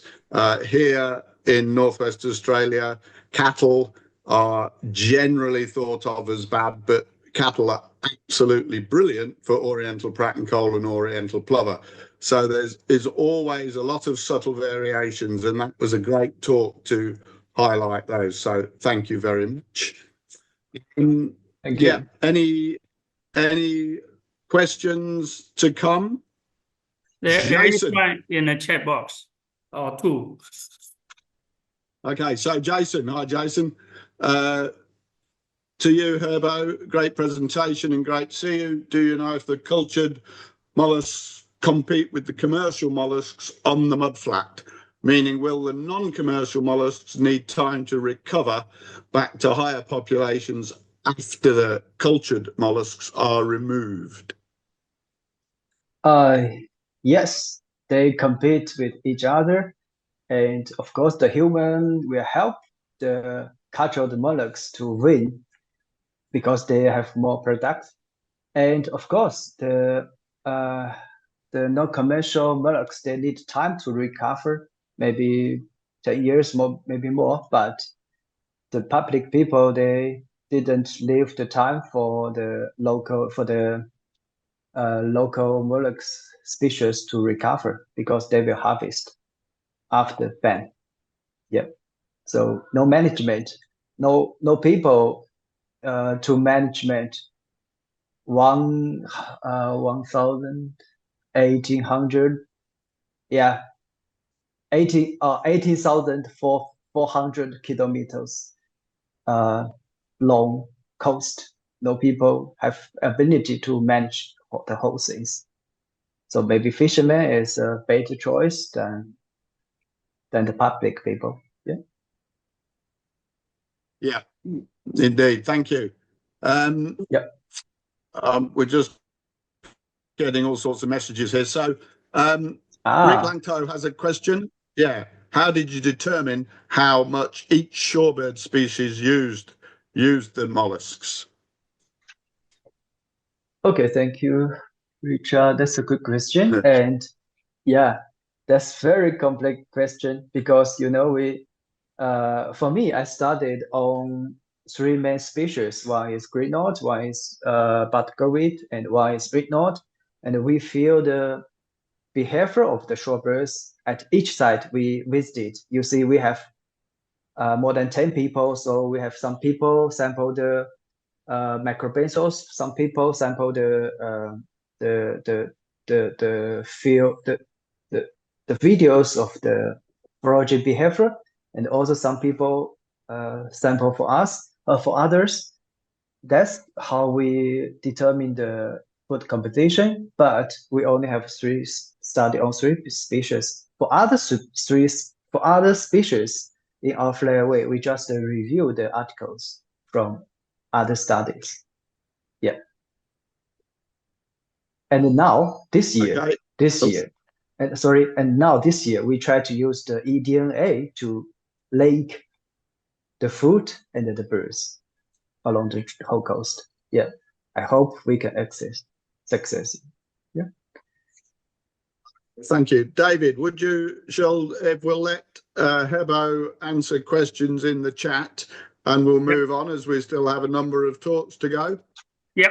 We have two more talks to go with the time-wise. With the rest question, please keep on coming to the chat box so that, the speakers can continue to answer it. So thanks a lot, Hebo. Thanks a lot, Chris. So we will move on to the rest of the presentations. So our next speaker is Dr. Yang Hong Yan. She also prefer to call the Nikki with the English name. So she's a researcher with the Center of East Asian Australasian Flyway Studies at Beijing Forestry University. She worked on red knot in North Yellow Sea during 2007 to 2016. And in recent years, she worked more on spoonbill sandpiper in the southern Yellow Sea. So see the interest in also stopover and wintering ecology of shorebird, especially in how the shorebird community can coexist together on the mudflat. So without further ado, let's welcome Dr. Yang, please. Hello, everyone. I'm very glad to have this chance to share you our work on food resources for spoonbills and pepper in China. Now I need to show that. Okay. Can you see that? Yes, Okay, you right? put down. Yeah, Okay. great, perfect. Okay, I think I want to stop the reading presentation because the laptop, the position is not very good for me. Okay, good day, everyone. And I think you all know that spoonbills and pepper is a critically endangered species. And they are also very special and lovely bird because the food resources, just like, the previous speaker mentioned, that are very, very crucial. So especially for these critically endangered species. So for species conservation, we need to know where they prefer to eat, what they prefer to eat, and what's the quality of their food. Also, this question, there's many researchers has already done great work. Here are the most literature related to spoonies foraging ecology, but due to the small population and small body size and the difficulty in observing the captured food, there has been a lack of quantitative research on their available food resources based on an accurate diet. That's like Cooper mentioned, that it's quite difficult to identify their diet, especially the energy intake is very crucial, but extremely difficult for the researchers. Okay, and so for this reason but for the urgent calling for the species conservation, we took the challenge to carry out a systematic study on spoonies diet and food resources. For this reason, we choose the two most important spoonie habitats in China for this work. One is the most important staging site, Taozheni in Jiangsu province, China, and the most important wintering site, Leizhou wintering site in China, Leizhou in Guangdong province. Both sites are under protection, and have high concentration of spooning. In Taozheni, to figure out spoonie feeding habitat preference and the diet in their core feeding area, we took prediction photos and foraging behavior videos from autumn 2020 to autumn 2022, and also collect their prediction photos on Taozheni mudflat from much earlier period, is from 2012 to 2019. It means that since the place defined. Eventually, we got a total 376 minute videos and 66 prediction photos. If you try to work on spooning, you know how difficult, can get so much prediction photo with clear and gray is extremely difficult, but we're lucky we have very good researchers and co-workers work on it. And we identified the prey in the photos, estimated the prey size based on the ratio of the prey length to the birth bill length, and calculate the prey biomass using the biomass of the Bandao sample from the mudflat. Please note that this method has a big bias, as you see that towards the big visible prey. As soon as they eat the small one, actually is the main time. Most of the time we eat the small one, and we cannot get information of their diet. So but that's why as a supplement we try to get the dropping, because the dropping could really compromise that the bias of the photo analysis. But as you know, also that is so difficult. It's much more difficult actually get dropping samples than get the critical photo, because the spoonbills and piper, they always, not always, but majority of the time they feeding in the water areas. So it's disaster for dropping collector development. Okay, but eventually we got 4. Actually, we got 5, but the one is not useful, so we got 5. As a supplement of the diet analysis, we got 4 dropping samples with recognizable band-out structure. This means that the hinge of the bivalves and the draw of the polychaetes, the indigestible structure. And based on them, we identify the prey in the droppings. So this method is very, very good for identifying the species because it's much more accurate than the images analysis. That's the very advantage of this. It's a big benefit for us. Just pity that the dropping of some species is so difficult to get. And of course, and we identify the prey according to these structures in the droppings, and also according to these structures, we reconstructed the size. It's amazing, and then calculate the biomass using the band-out sample from the mud lab. But please note, you can tell actually that this method has always another same significant bias towards prey with indigestible structure. Shrimp, crab, and fish, they just disappear. Not totally, but you cannot get the recognizable structure. It's very pity. Here is the relationship between the recognizable structure size and the band-out spotted length. We use them to reconstruct the size of the prey in the droppings. And so how about the food? Now we got some information on the diet, and to investigate the Spoonie food resources. In 2021, September, we set up 9 transect with the 60 sampling station in the core feeding area with 250 meters distance between the stations. And due to Spoonie prefer foraging in the shallow water, we took band-out sample in the shallow water habitats using a low interference sampling method to effectively capture the mobile band-outs. And this method is introduced, from Turner's team, Emma Tony, and Hobo always helped us to establish this method. And thank you very much, so much. And here is the method. When we little bit reform it, but it's the same and same structure and the same progress.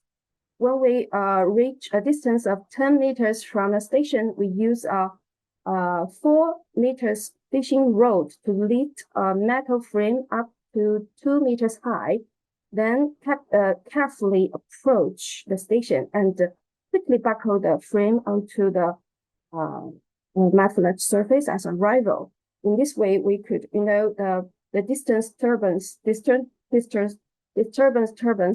of the epibandals normally is one within 1 meter, 1.5. I think 2 is the maximum. So in this way, we could avoid this avoidance and then we, after pushing the lower part of the frame into the surface, avoid the epibandals escapes from the from gap. Using a D-shaped hand net, scrape the top 4 or 5 centimeter sediment in the frame and fully filter the water. This is very crucial. And so the sediment and water, and then we pour the sediment and water into a sieve and wash. The band-outs remain in the sieve or collected and stored in the fridge. So we use this way and also use the D-hand net to try to filter all the escapable epibenthos. That's the very, very important two key in this method. Okay, so in the lab, after unfroze the samples, we identify the species, measure the size, count the number, and then measure the ash-free dry mass to get the biomass. Meanwhile, we also collect and measure the environmental factors in the math lab, including sediment grain size, distance to the seawall, the station, water area on the math lab, then analyze the correlation between density and biomass of the food and these factors. So here's the result. First, according to the videos, spoonbills and peppers spend more than 99% of their feeding time in all kinds of shallow water habitat. I think it's same recovery with other previous research. And for their diet, in the 4 droppings, we only found the bivalves and polychaetes. Their number were similar, but the bivalve were quite small, so the polychaetes offered much more biomass. And the prediction photos show that you can see that they eat almost all the kind of benthos, even the snail, even the mud snail, of course, without the hard shell, smart bird. But the mobile benthos was the main part, both in numbers and the biomass. So our conclusion is that spoonie is kind of opportunist, particular foraging in the shallow water habitats. And here, we try to estimate the edible size of spoonie's food based on the maximum tree size from the prediction photo and also the dropping samples. Then we could use this criteria to screen out the available food from the benthos sample. So then we get this. There were 25 species of spoonie available food. The density was 91 individual per square meter. Among them, their main food, the mobile epibenthos, the shrimp crab fish, they account for 39% of the total density of the available food and 72% of the total biomass. And the shrimp had the highest biomass share. So during the autumn migration peak, September, and the food resources in the shallow water habitat in Tasmania mudflat was quite rich. Okay, as the feeding ground of spoonie, the mudflat sediment in Tasmania was their favorite type. Sand and mud mixed, and there were large area of shallow water on the mudflat. I think the average percentage is 70% of the area on the mudflat is shallow water habitat. So it's very, very good for spoonie. Population analysis show that among the 3 environmental factors, the distance to the seawall played the most important role, and the density of the available food was higher in the mid-tidal zone, the left, but the biomass was higher in the near shore. Among them, both the density and the biomass of the mobile epibenthos, the spoonie's main food, was higher in the near shore. So you can see the near shore mudflat is very important. So tells me for the spoonie energy supply in the autumn. Okay, here we have a brief summary of for the Tasmanian world. The main habitat, the feeding habitat for spoonie was the shallow water habitat on the flat, and the main food consumed by spoonie in the photo was mobile epibenthos, and the rest were mollusks and the polychaetes. As a supplement, the recognizable prey in the dropping were all bivalves or polychaetes. And there were abundant benthouse for spawning in the core feeding area in Calgary Norton, especially in the near shore. So the near shore mudflat is the key area for species conservation. Okay, the second part of our work was in Leizhou, and this place is different from Herbert just mentioned that Leizhou in Dongli. Here, this place is quite muddy, and Dongli is quite sandy, and because you could see that in this here is a big river, the largest river in this area. So here is quite muddy, and this is muddy, and this here is the mixed. And that's the habitats. And here is the core area in Zhanjiang Mangrove National Nature Reserve, and also the core feeding area for spawning in winter. So we to determine their diet, and we took the prediction photos, and also set up the great sampling station for benthouse using that I introduced the low interference method, and it's very pity that we only got 15 prediction photo, but consider about here in Leizhou, Zhujiao, actually this place name Zhujiao, the peak wintering population I think is around 35. I think maybe the total population may be around 40 or more than a little bit than 40. But in Tanzania, the peak number recorded by Professor Choi, Jimmy Choi, is 150. No, I think it's published by Herbo's paper. It's 140 around.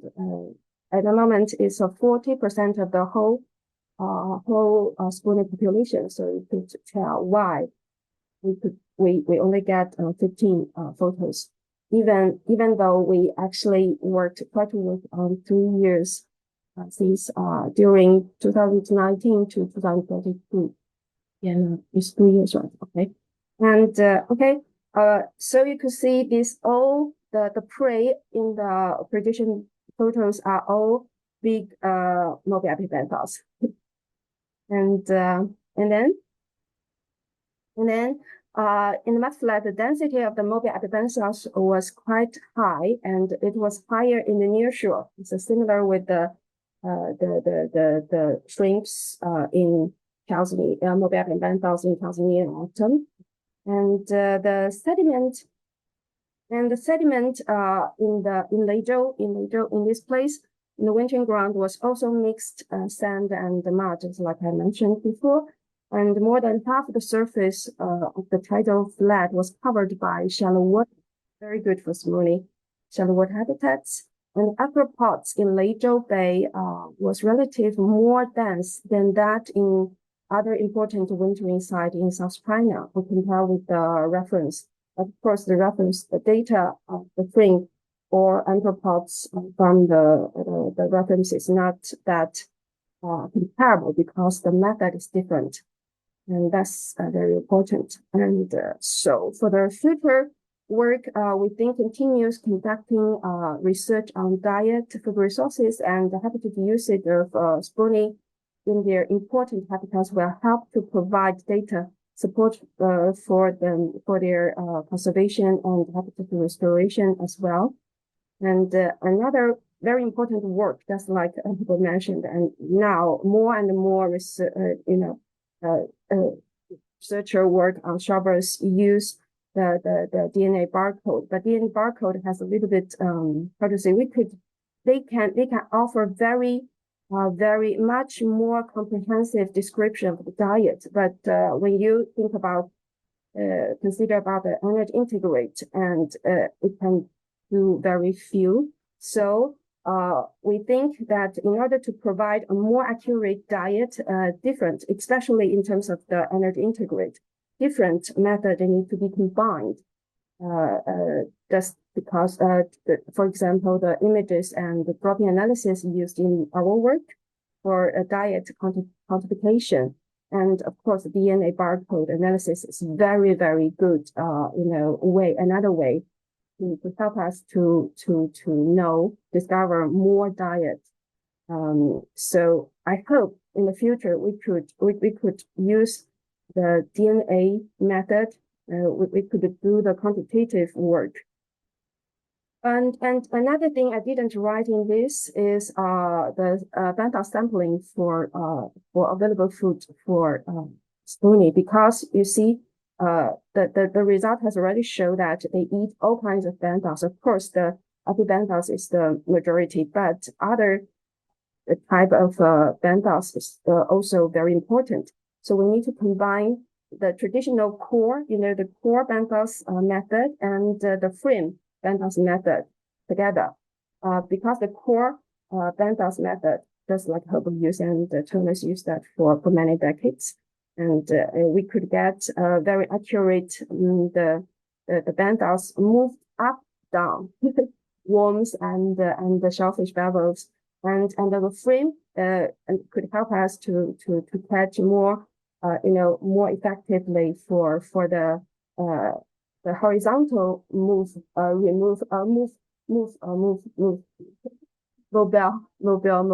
mobile banthas. So we should combine them together, and then in this way we could get more comprehensive or more accurate food resources for not only Spoonie, but also many other species and shorebird species. For example, because I'm not only focused on Spoonie, I focus on the whole community. So, for example, the downling and other species, they eat quite various the different type of the food. So I think in this way we could apply the diet analysis method, and also the food banthas apply for other, not only the endangered species, but other species to figure out why they could combine together and what's the relationship between them. The bird population maybe stop over, or maybe wintering ground, or maybe even the breeding ground with their food. So I hope we could develop more and more advanced way to know more about the secret of nature. Okay. Eventually, thank all the I sorry because the time is run out, so I won't thank individually, but one by one. So thank for all the organizations and the people helped us in so many years work, especially our team members for their very hard work. Okay, thank you for listening. Okay, David? Thank you very much, Hongyan. I will not have time, unfortunately, for questions. Please put your question into the chat box so that Hongyan can respond to you individually. So Hongyan, if you don't mind to close the share screen. So thank you very much. It's a very impressive talk and sharing. Really appreciate. So we focus on this particularly rare species of shorebird, and we hope this feeding food ecology study will help to saving this bird together with other effort. Okay, so without further ado, let me, introduce out Miss Clarice Dill. Clarice is a committed ecologist with a bachelor degree on environment science at Nanyang Technological University in Singapore.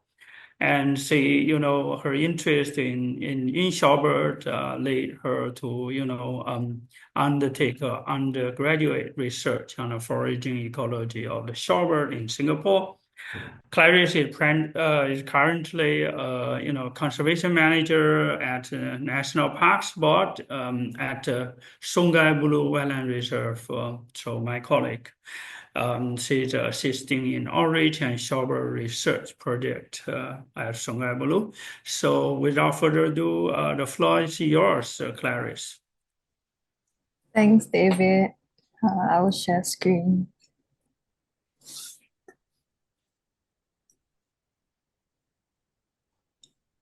Can you Yeah, see my all screen? good. You Okay. are ready to go.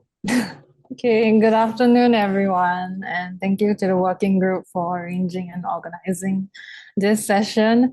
I am both humbled and terrified to be surrounded by the experts and to put a face to the names of the papers cited in this project. For context, this is a small scale and rapid project as part of my undergraduate thesis 4 years ago, where I attempted to understand how migratory shorebirds could coexist when they forage in our wintering grounds at coastal wetlands in Singapore. And David was also my supervisor. Okay, without further ado, I will begin the presentation. So every year, as most of you already know, shorebirds undertake expensive but necessary migrations between their breeding grounds and wintering grounds, and they rely heavily on a chain of coastal wetlands to rest and refuel. At these wetlands, tidal cycles influence the availability of feeding habitats, which forces shorebirds to forage along the same horizontal plane at the same time. And they often form these big mixed species flocks of ecologically similar birds, which kind of it creates high potential for competition through interference, which is a direct form of competition, as well as resource exploitation, which is a more indirect way of competition. Under limited resource conditions, which is more particularly at wintering grounds where they spend most of their time here, increased competition could make birds utilize resources differently to coexist. In this case, it's called niche partitioning. And for example, they could choose a different prey, or if they can't, they choose different places to obtain the same prey. Yeah, so it's interesting to study about niche segregation as well as competition because in terms of conservation, as Kiosma has cited, shorebird populations are plummeting worldwide and regionally due to habitat loss and degradation. And studying the niches directly and specifically could give further insights into effective conservation and management strategies. In terms of theoretical ecology, this is rarely studied at the final scales in shorebird communities. For context, in Singapore, we receive thousands of shorebirds or up to sometimes hundreds. So compared to places like the Yellow Sea, it's a bit smaller in scale, but also interesting to study. And is also the presence and effect of competition on niches over short time scales remain uncertain. And in the Singapore context, foraging ecology of shorebirds has not been studied in Singapore for more than 20 years. So this study is also a reason why. And Singapore is also a key intersection between two major flyways as revealed by a study in 2020 for the Central Asian Flyway as East Asian Australasian Flyway. So I attempted to, based on existing literature review, I assumed competition and I wanted to examine whether niche partitioning exists among the co-occurring shorebirds under two niche dimensions, which is the microhabitat as well as foraging technique. And I hypothesized them to use it differently. As well as also wanted to determine the potential and presence and effect of competition, which I associated with foraging densities on the niche shifts and foraging behavior. So Singapore is a island city state. It's 700 square kilometers below Peninsular Malaysia, and we have several coastal wetlands, and these are some of them. One of which is where I currently am at Sungai Buloh Wetland Reserve, which is the first and only wetland reserve in Singapore, and is also part of the EAAF Partnership Network site. I did a study in terms of the size of the wetland reserve, it's 200 hectares. and I looked at morphologically different species as well as species who existed in greater numbers consistently, which was the common red chenk and common sandpiper. I also looked at Mandai mudflat and looking at the wimbro and common green chenk, but unfortunately, due to the time constraints in the past, I could not properly assess this site. And lastly, Chek Jawa wetlands, which is northeast of Singapore. It's 100 hectares and it supports more diversity of habitats, not just mudflats, but as well as seagrass habitat or seaweed habitat and sandbars. I looked at wimbros, grey plovers, and lesser sand plovers. The study took the fieldwork took about 2 months, so it's really quite a rapid study. So I conducted observational studies to obtain information for my 2 main niche dimensions, which was the microhabitat utilization and foraging technique. I conducted 10 plus surveys at each site, and I recorded the foraging behavior of targeted individuals, and I also recorded the total abundance of all the birds at that point. And I then later processed the videos at half speed to obtain my desired parameters to answer my research questions. I also conducted benthic in-fauna sampling to assess existing resource conditions and prey availability, which could maybe help us understand why birds are behaving in such ways. We only collected 2 cores at Sungai Buloh, Besar, because there's a tight risk and also the risk of crocodiles, so that's why it's quite limited. And we obtained the abundance and biomass of the benthic survey. Yeah. And I later also, with the observational data I have, I performed statistical analysis to follow up with my research aims. So in examining niche occupation or possibly niche segregation or overlap between the species, I calculated the Shannon index to understand niche width. As well, niche width is the range of resources species use, and then for niche position, which is the optimum or average value of a species niche, I used regression models and rank-based non-parametric tests. I later calculated the overlap using an index. And to understand whether competition or rather foraging densities could have an effect on niche shifts and foraging behavior, I used multiple linear regression models. So in terms of the results for microhabitat, along the microhabitat niche dimensions, the niche position, which is the optimum or average position value of a species niche, at Sungai Buloh Besar, they tend to share similar niche positions, which is the dry microhabitat. And for Chek Jawa wetlands, we see some overlaps and some differences particularly between the wimbro and lesser sand plover, who are very morphologically different. And in terms of their niche width, in terms of niche width, 0 being no overlap and 1 being complete overlap, we see that the largest species had a larger, reverse. Niche width, the larger species tended to have a bigger niche width compared to the smaller species like the lesser sand plover or common sandpiper.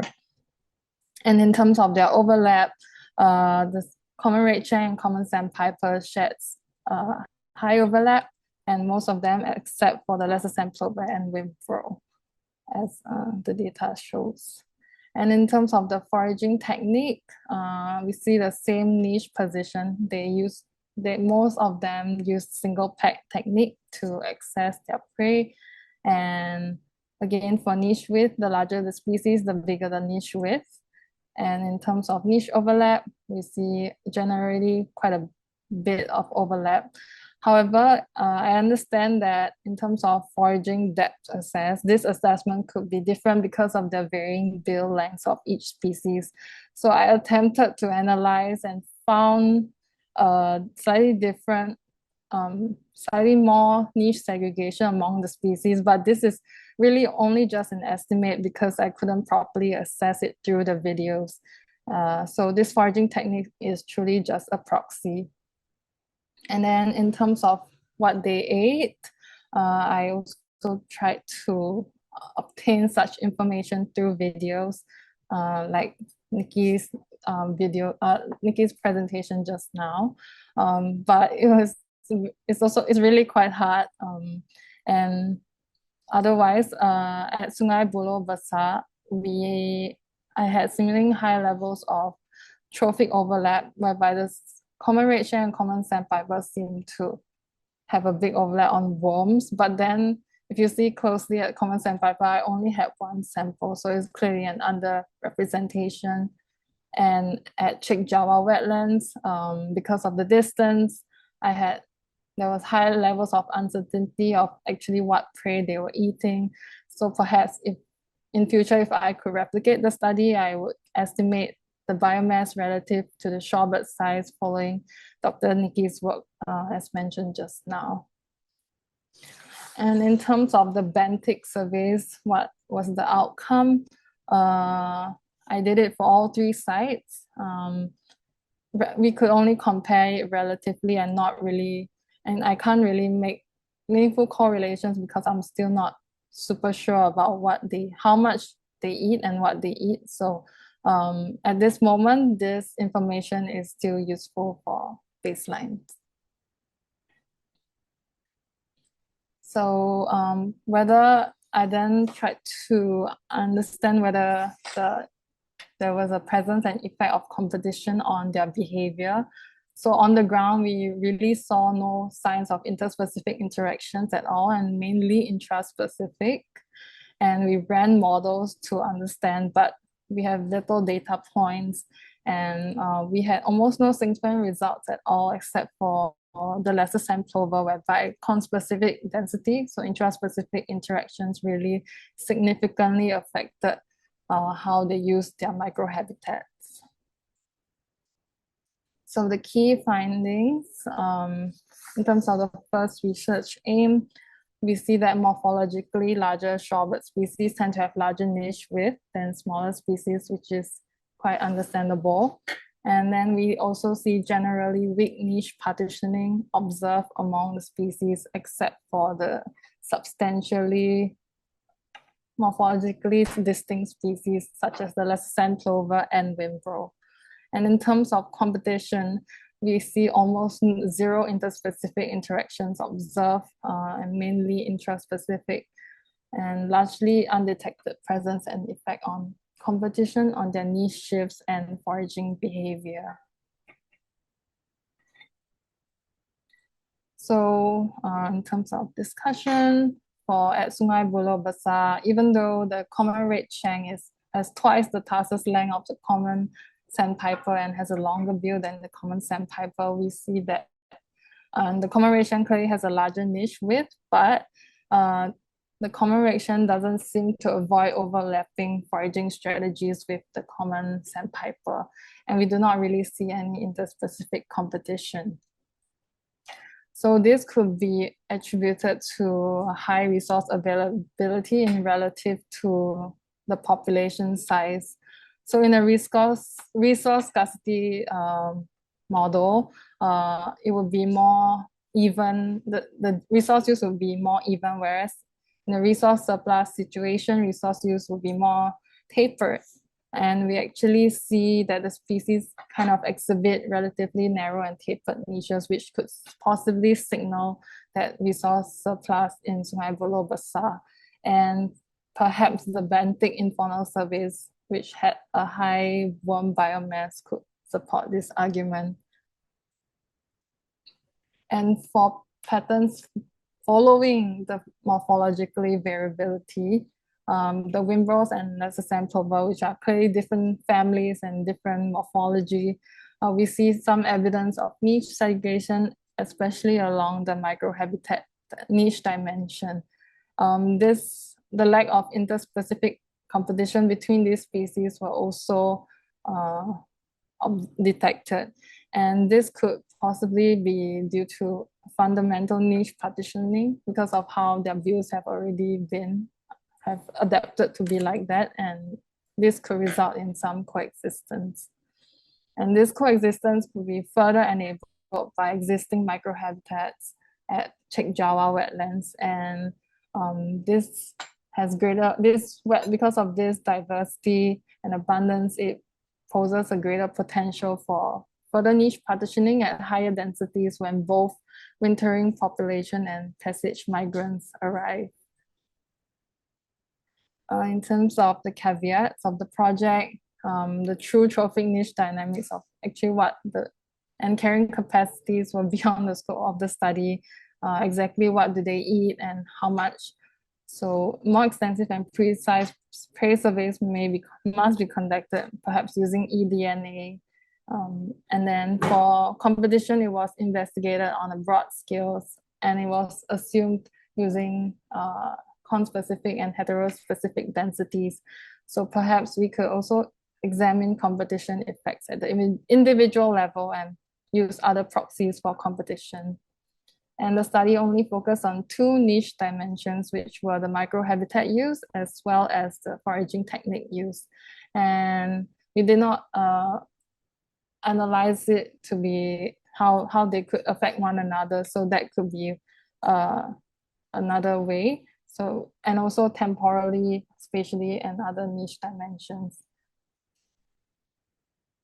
In terms of management implications, it seems like both Sungai Buloh Besar, which is at Sungai Buloh Wetland Reserve, as well as Chek Jawa wetlands could be sufficient feeding grounds at this scale of shorebirds. And it remains important to ensure that these sites are well protected.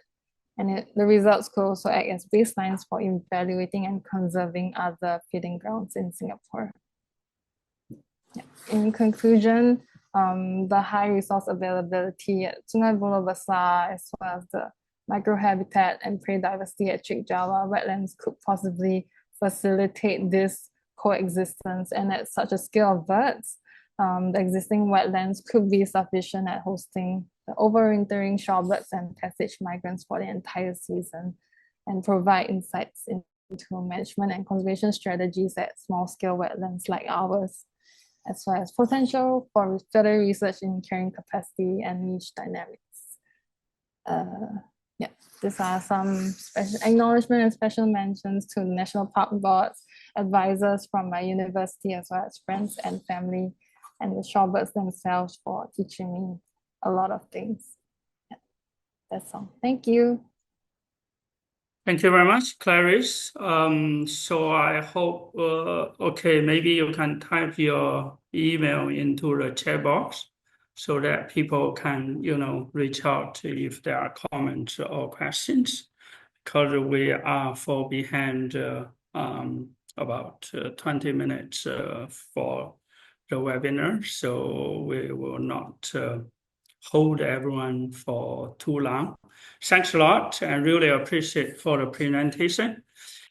Okay, so yeah, I think we come to the end of this webinar, and I was really amazed that the number of participants attend this webinar.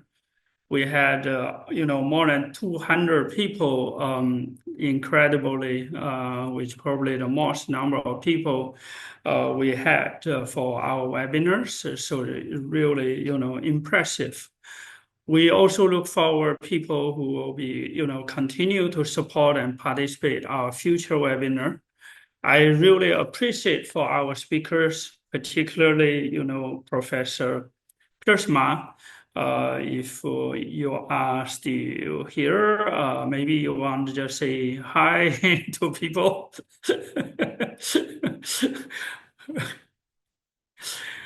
Okay, so yeah, hi from Bluebird Observatory for both of us here.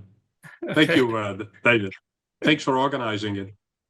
Thank you so much, Professor. If you do, en route through Singapore, we would like to definitely host you here, and please let us know. We really appreciate for your strong support, and Chris for arranging all this, your participation and speech for the talks to the audience, and we really appreciate. And Rick, thank you so much for sharing with us interesting information on the breeding ground, so people then know the shorebird don't eat as shellfish at all times. Then Herbert, amazing work in the China coast. No one would know that so much work can be done. And when I left China, we only count shorebird, and majority of people don't even know there are shorebird, even there are tens of thousands of them there. And now you are actually, spending all your life that serving all the food that shorebird eating along the whole China coast. Keep up the fantastic work. And thanks a lot, Dr. Yang and Beijing First University. Keep up the good work. It's really amazing that how this information can contribute to shorebird conservation. And of course, Clarice, she did quite a bit of work with me a few years back, and now join me again.